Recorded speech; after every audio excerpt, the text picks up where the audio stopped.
Kampala Capital City Authority, KCCA, is an organization that is tasked with the administration of Kampala City. KCCA has set upon improving service delivery in the city, and among the many sectors that need overhauling is the education sector. Kampala has over 123,000 primary school pupils.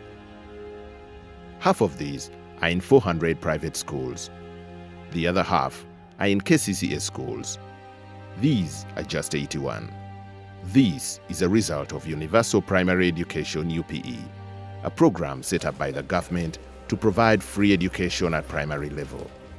This program saw an increase in enrollment without a corresponding upgrading of infrastructure, causing overcrowding in the classrooms.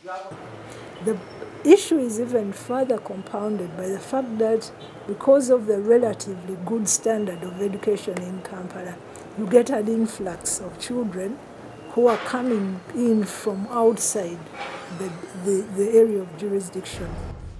There is a need for more desks, textbooks, stationery, and other scholastic materials. The facilities that these students come to are in a state of disrepair. Some schools were constructed as far back as the 1950s and have not had any repair done since. The classrooms are dilapidated, the floors cracked, the roofs leak, the windows are broken, and the students are exposed to the elements. There is no fencing, and security cannot be guaranteed. The teachers at one of the schools are put up in dilapidated unipods. In a nearby school, the accommodation is also in bad condition. Some schools have housing with asbestos sheets, which have been condemned. There is no space, no privacy, and the buildings are simply falling apart. Without proper accommodation, there are fewer teachers.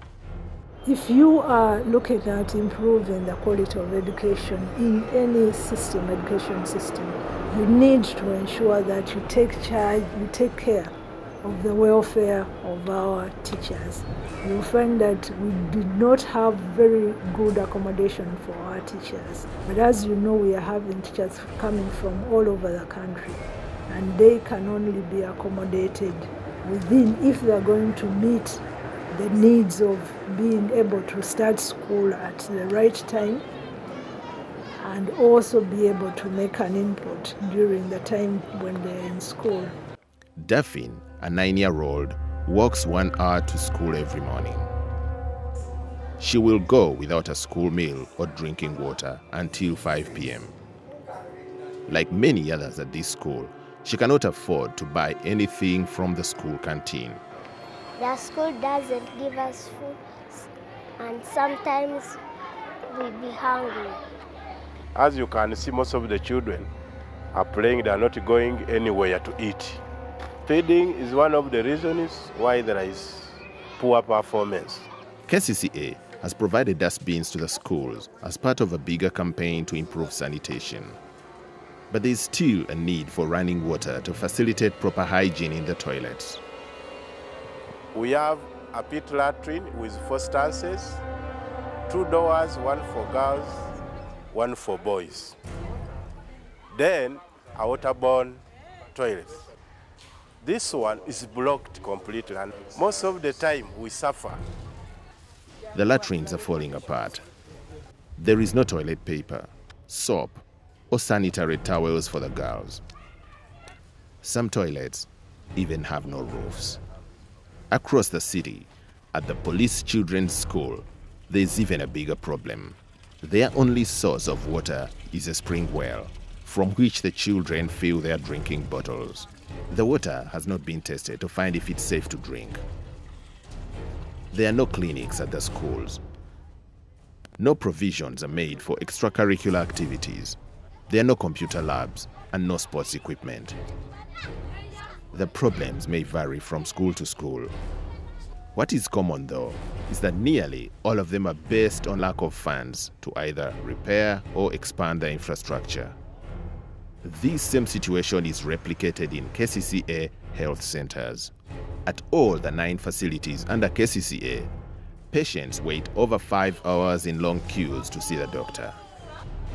The waiting areas are overcrowded.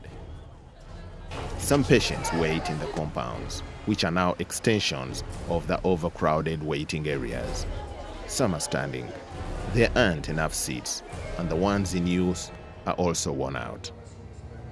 This is a delivery bed that is actually still in use.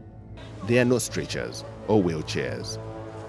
The patients have to wait in turn to use the one-weighing scale. In the maternity ward, there are 2 mothers to a bed. The beds have no plastic sheets, no bed sheets, blankets, or mosquito nets. These rooms have no curtains. The beds in the inspection room are worn out. There are no screens and no partitioning.